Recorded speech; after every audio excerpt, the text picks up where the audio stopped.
मेरे प्रिय कैडेट्स, आप सभी को मेरा नमस्कार। आज हम व्याकरण भाग के अंतर्गत जो है अपठित काव्यांश यानी पद्यांश भी आप कह सकते हैं, पद्य का एक अंश। आपको यह पता है कि काव्य जो होता है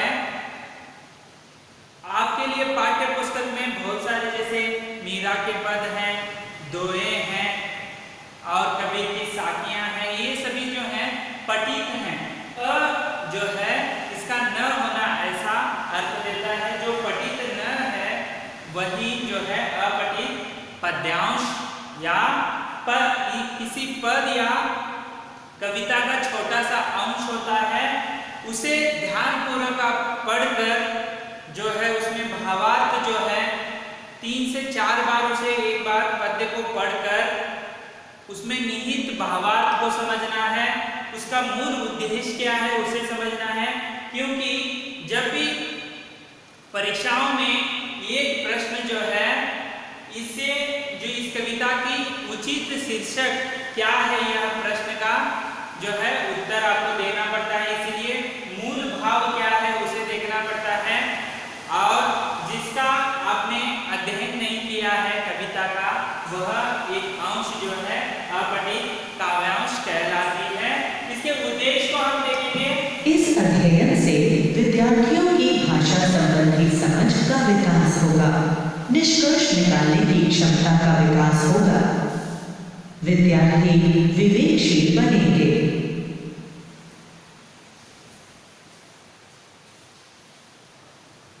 तो यहाँ पर आप देख सकते हैं विद्यार्थी इस अध्ययन से जो है इसमें विद्यार्थी जो है भाषा का जो विकास यहाँ पर हो सकता है, क्योंकि जो है उसमें निहित क्या है अर्थ ये समझने के लिए निष्कर्ष निकालने की क्षमता विकास हो जाती है। इससे इस कविता में किस प्रकार क्या दिया है भावार्थ, ऐसे विद्यार्थी विवेकशील बन सकते हैं, यानी बुद्धिमानी पढ़ते पढ़ते ही उसमें 3-4 बार पढ़ने से कविता को वह अध्ययनशील हो सकता है। इसकी परिभाषा इस प्रकार है। अपठित काव्यांश, जैसा कि नाम से ही बोध होता है, अपठित यानी न पढ़ा गया, तथा काव्यांश का अर्थ है पद्य या काव्य का अंश। इस तरह कह सकते हैं कि ऐसा काव्यांश जो पहले न पढ़ा गया हो, अपठित काव्यांश कहलाता है। आइए अब हम कुछ अपठित पद्यांशों को पढ़ते तथा समझते हैं और इन पर आधारित प्रश्नों को हल करने का प्रयास करते हैं। तो यहाँ पर आप देख सकते हैं ऐसा काव्यांश जो पहले न पढ़ा गया हो उसे ही हम अपठित काव्यांश कहलाते हैं। काव्य का या कविता का ये जो पद्यांश का एक अंश, छोटा सा अंश होता है, उसे आपको पढ़ लेना है। पढ़ने के बाद जो प्रश्न है उसके उत्तर के लिए आप रेखांकित भी करना मत भूलिए, ताकि आपको इस प्रश्न का उत्तर इस प्रकार है ऐसे आपको समझ में आएगा। इसीलिए आपको पहले इसका भावार्थ समझना काव्य का बहुत ही महत्वपूर्ण है। ये उदाहरण देखेंगे हम, यहाँ पर बहुत सारे उदाहरण हैं, एक एक करके हम देखेंगे। पहला है, इंद्रदेव का कोटर में तोते से आकर क्यों बोले, सब पक्षी उड़ गए यहाँ से, तुमने पंख न खोले। रहने लायक हरी वृक्ष देखो, है कितने इस वन में, सूख गया वट वृक्ष गिरेगा, सोच रहे हो क्या मन में। तोता बोला, इंद्रदेव मैंने कोटर में जन्म लिया, वट के फल खाए इसने रक्षा की, सम्मान दिया, सुख संपत्ति के साथ ही विपदा आए करे किनारा, देवराज स्वयं बताओ क्या कर्तव्य हमारा। तो देखिए यहाँ पर एक अपठित काव्य का एक अंश है, काव्यांश, जो एक पक्षी जो है तोते के बारे में बता रहे हैं। आगे इसका थोड़े और पंक्तियां हैं, देखेंगे। इंद्र हुए खुश बोले, प्रिय जो मांगो वह वरदान मिले। तोता बोला, देव कृपा से हरा भरा यह खूब खिले। तथास्तु कहकर देवराज फिर दिए नटनी दिखाई, हरा भरा वट वृक्ष हुआ फिर हरियाली लौट की जन्मभूमि की खातिर कितना मन बलिदानी, मन प्राणों में जगी रहे तोते की यह अमर कहानी। अब हम इस अपठित काव्यांश पर आधारित प्रश्नों को हल करने का प्रयास करते हैं। तो यहाँ पर देखिए काव्यांश का एक छोटा सा अंश देखा, मैं पढ़ूंगा नहीं क्योंकि यहाँ पर स्वर में इसका वाचन जो है पहले ही किया गया है। अब हम इसके संबंधित जो है इसे एक 3-4 बार पढ़ने के बाद इसका भावार्थ जो समझ लेना है कि ये तोते के बारे में लिखा गया है। तो अब हम प्रश्नोत्तर के ओर बढ़ेंगे। जैसे देखिए यहाँ पर वृक्ष से अन्य पक्षी क्यों उड़ गए थे? क, उनका मन वहां नहीं लगता था। ख, तोते से उनका मतभेद हो गया था। ग, वृक्ष सूख चुका था। घ, अन्य वृक्षों की हरियाली देखकर। सही उत्तर है वृक्ष सूख चुका था। तो यहाँ पर आपको चित्र सहित आपको दिखा रहे हैं। ऐसे यहाँ जो चित्र दिखाया है लेकिन आपको वहां पर कल्पना करनी होती है। इसीलिए पहला प्रश्न है वृक्ष से अन्य पक्षी क्यों उड़ गए थे? क्योंकि वहां पर जो है वृक्ष सूख चुका था, इसीलिए जो है अन्य पक्षी वहां से उड़कर चले गए थे। आपको ऐसे जो है उसमें निहित भावार्थ को समझना है ताकि प्रश्नोत्तर आपको मिल जाएंगे। आगे देखेंगे दूसरा प्रश्न। सुख संपत्ति के साथी कैसे होते हैं? क, परोपकारी। ख, स्वार्थी। ग, सच्चे साथी। घ, मूर्ख। सही उत्तर है स्वार्थी। तो देखिए यहाँ पर सुख संपत्ति के साथी कैसे होते हैं? जो वह स्वार्थी होते हैं, परोपकारी नहीं होते हैं। ऐसे तीसरा प्रश्न देखेंगे। तोते ने इंद्र देवता से क्या वरदान मांगा? क, वृक्ष गिर जाए। ख, वृक्ष पर सभी पक्षी वापस आ जाए। ग, वर्षा हो। घ, वृक्ष फिर से हरा भरा हो जाए। सही उत्तर है वृक्ष फिर से हरा भरा हो जाए। देखिए इंद्र देवता से यही वरदान मांग रहे हैं कि वर्षा हो जाए और ये जो पेड़ सूख गया है उसे हरा भरा कर दे। ऐसे आपको जो है एक बार वह कविता ठीक से 3-4 बार पढ़ने से इसका भावार्थ आपको समझ में आता है। अगला प्रश्न है काव्यांश की कथा के अनुसार तोता किसका प्रतीक है? क, चापलूस व्यक्ति का। ख, स्वामी भक्त प्राणी का। ग, पक्षियों के राजा का। घ, देशभक्त का। सही उत्तर है देशभक्त का। तो यहाँ पर देखिए काव्यांश के जो है 5वां प्रश्न जो है आपको विचार करने के लिए मजबूर करता है। ऐसे प्रश्न होते हैं जैसे इस कवितांश का काव्यांश का शीर्षक लिखिए। यहाँ पर है काव्यांश की कथा के अनुसार तोता किसका प्रतीक है? तो यहाँ पर देशभक्त का प्रतीक है। आपको सोचने में ये विवश कर देता है। तो अगला प्रश्न देखेंगे हम। या फूलों को पाने से पहले शूलों को अपनाना है। सहज नहीं फूलों को पाना, पहले कांटे चुभते हैं। कठिन राह में चलने से पग में छाले उठते हैं। मोती के लिए समुद्र में तुमको होता खाना है। फूलों को पाने से पहले शूलों को अपनाना है। मंजिल तक जाने के पहले पग पग पर बाधाएं हैं। एक नहीं जाने कितनी ही खड़ी हुई विपदाएं हैं। उन्हें रोक कर आगे बढ़कर भय को दूर भगाना है। फूलों को पाने से पहले शूलों को अपनाना है। तो यहाँ पर दूसरा जो है काव्यांश, यहाँ पर एक छोटा सा कविता का अंश दिया है। यहाँ पर मैं फिर से नहीं पढ़ूंगा, ये यहाँ पहले ही स्वर में इसका वाचन हो चुका है कविता को भावार्थ के साथ। देखिए आगे इसकी कविता किस प्रकार बढ़ती है। गिरना और संभल कर बढ़ना, साहस का साथ निभाना। विजय चाहते हो जीवन में तो दृढ़ता से बढ़ते जाना। हार नहीं सकता वह जिसने सीखा नित मुस्काना है। फूलों को पाने से पहले शूलों को अपनाना है। अब हम इस अपठित काव्यांश पर आधारित प्रश्नों को हल करने का प्रयास करते हैं। तो यहाँ पर देखिए ये जो काव्यांश है, ये कविता का अंश है, यह जो है फूलों से यह भावार्थ आपके मन में बैठ जाना चाहिए कि फूलों के बारे में किस प्रकार ये वर्णन कवि जो है वर्णन कर रहा है। ऐसे आपको भावार्थ जो है 2-3 बार पढ़ने से आपको समझ में आएगा, तब जाकर आप इसके प्रश्नों के उत्तर जो है हल कर सकते हैं। तो यहाँ पर आपने देखा कि एक फूलों के बारे में बताया गया काव्यांश है। अभी प्रश्नोत्तर देखेंगे किस प्रकार है। प्रस्तुत काव्यांश में फूल से किसका बोध होता है? क बुराई, ख सफलता, ग दुख, घ बाधाएं। सही उत्तर है सफलता।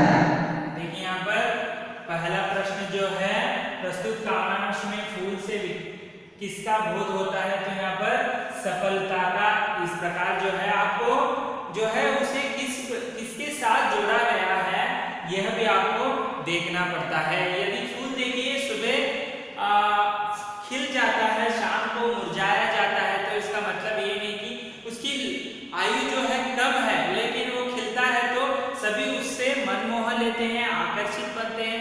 किसी के सिर के यानी बालों में सज जाता है, किसी देवालय में आप देख सकते हैं, किसी के हाथ में, किसी के जेब में आप जो है इसे इस्तेमाल कर सकते हैं।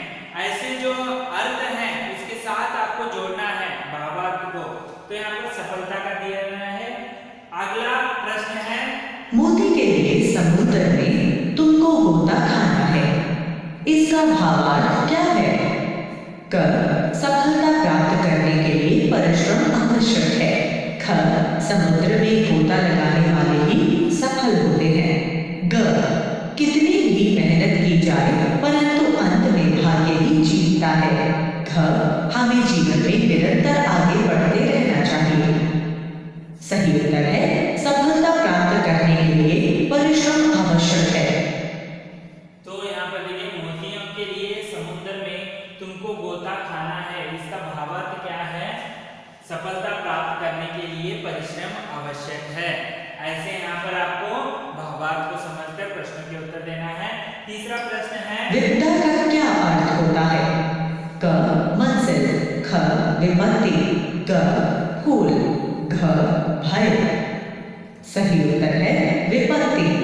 तो यहाँ पर देखिए जब कोई कविता का काव्यांश आपको दिया जाता है तो यहाँ पर आप ध्यान दीजिए, कोई अर्थ पूछते हैं, विलोम शब्द पूछ सकते हैं। यहाँ पर समानार्थ पूछा है कि विपदा का अर्थ क्या होता है, तो यहाँ पर है विपत्ति। ऐसे आपको यह भावार्थ जो है समझ में आना है, शब्दार्थ को समझ लेना है किस प्रकार है, तभी तो काव्यांश आपको समझ में आएगा। अगला है प्रश्न जीवन में विजय प्राप्त करने के लिए कवि ने कौन सा उपाय बताया है? क सदैव खुश रहना चाहिए, ख पथ पर दृढ़ता से आगे बढ़ते रहना चाहिए, ग आशावादी बनना चाहिए, घ शुरू को अपना लेना चाहिए। सही उत्तर है पथ पर दृढ़ता से आगे बढ़ते रहना चाहिए। तो यहाँ पर देखिए जो जीवन में विजय प्राप्त करने के लिए कवि ने कौन सा उपाय बताया है, तो यहाँ पर पथ पर दृढ़ता से आगे बढ़ते रहना है। ऐसे यहाँ पर आपको संदेश जो है यहाँ पर उपाय बताया गया है। ऐसे कुल मिलाकर 5 प्रश्न आते हैं, पहले सरल होते हैं, जो अंतिम होता है वह सोचने के आपकी बुद्धिमत्ता को संबंधित होता है, जो इस प्रकार है। वहां पर शीर्षक पूछा जाता है या अन्य कोई कवि विपदाओं को रोक कर किसे दूर भगाने के लिए प्रेरित कर रहा है? क दुख, ख खुशी, ग भय, घ समस्या। सही उत्तर है भय। तो यहाँ पर देखिए अंतिम जो प्रश्न होता है आपको सोचने के लिए होता है। यहाँ पर ऐसा भी प्रश्न हो सकता है कि इस कविता का जो है सही शीर्षक, योग्य शीर्षक आपको लिखना है, ऐसा भी प्रश्न पूछ सकते हैं। कभी विपदाओं को रौंद कर किसे दूर भगाने के लिए प्रेरित कर रहा है इस कविता में जो है भय को, ये आपको सोचना है, वहां पर नहीं मिल सकता। इसीलिए आपको सोचकर उसका भावार्थ समझकर जो है प्रश्न के उत्तर आपको लिखना पड़ता है। तो इस तरह हमने अपठित काव्यांश, जो काव्य का कुछ अंश होता है जो आपके लिए परीक्षाओं में दिया जाता है, उसे 3-4 बार पढ़ना है और उसके प्रश्नों के उत्तर का हल करना है। और इस प्रकार हमने 2 कविताओं को यहाँ पर काव्यांश को देखा, उसके प्रश्नोत्तर पर भी हमने विस्तृत चर्चा की। अब आगे देखेंगे अपठित काव्यांश के प्रश्नों को हल करने हेतु महत्वपूर्ण अनुदेश यानी संदेश जो है यहाँ पर आप देख सकते हैं, जैसे कि अपठित काव्यांश के प्रश्नों को हल करने हेतु महत्वपूर्ण अनुदेश। सर्वप्रथम अपठित पद्यांश को भली भांति पढ़कर उसके मूल भाव को अच्छी तरह समझ लेना आवश्यक होता है। पद्यांश को पढ़ते समय विशिष्ट शब्दों को रेखांकित कर लेना चाहिए।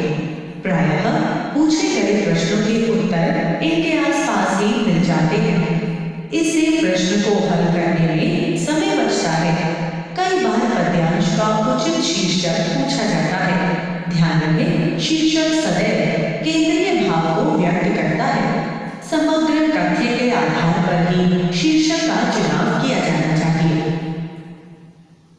तो यहाँ पर देखिए, सर्वप्रथम जो है भली भांति पढ़ लेना चाहिए। 3-4 बार आपको पढ़कर मूल भाव को समझना है।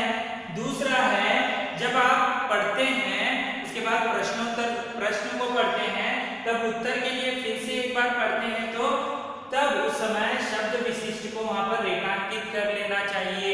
यानी उस यहाँ से संबंधित जो है आप ऐसे रेखांकित कर लेना चाहिए। और आगे कहते हैं, पद्यांश का जो है ज्यादातर प्रश्न पूछा जाता है कि उचित शीर्षक लिखने के लिए। तो वहां पर आप जो है जो केंद्रीय भाव को पहले समझना है, उसे पढ़कर उसके बाद समग्र तथ्य के आधार पर, देखिए केंद्रीय भाव जो है समग्र तथ्य के आधार पर, यानी इसके आधार पर ही जो शीर्षक है उचित शीर्षक आपको चुनाव करना पड़ता है। इसीलिए भावार्थ को एक बार समझिए, कल्पना कीजिए किसके बारे में है, और उस पर जब कविता पढ़ते हैं तो आपको आपके दिमाग में एक चित्र आएगा, उसके अनुसार आपको शीर्षक जो है उसे सही शीर्षक देना है। आगे देखेंगे, प्रश्नों के क्रम में ही मूल अवतरण में उत्तर विद्यमान रहते हैं। अतएव प्रश्नों के क्रम में उत्तर खोजना सुविधाजनक होता है। यदि काव्यांश में लघु उत्तरीय प्रश्न पूछे गए हो तो अपनी भाषा शैली का प्रयोग किया जाना चाहिए। हालांकि काव्यांश में दिए गए शब्दों का प्रयोग किया जा सकता है।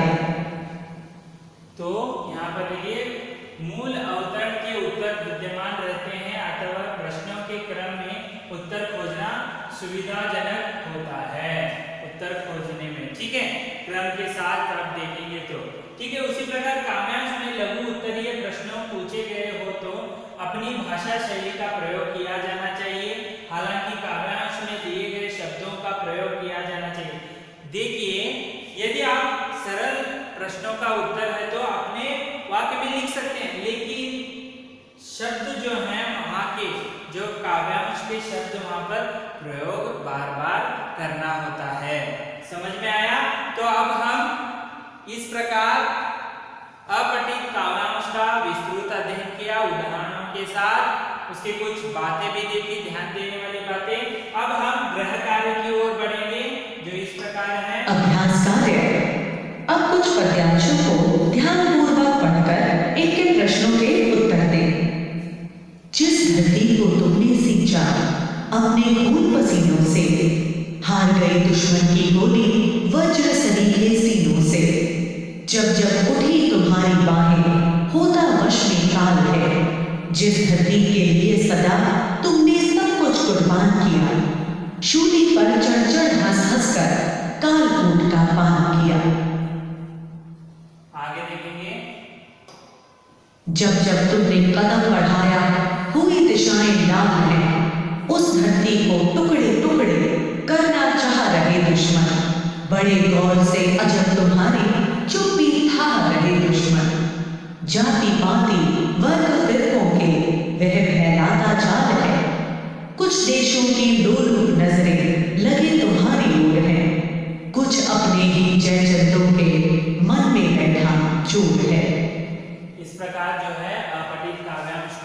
आपको एक बार इसे वीडियो को पॉज करके देख लीजिए, समझ लीजिए। और प्रश्न इस प्रकार हैं।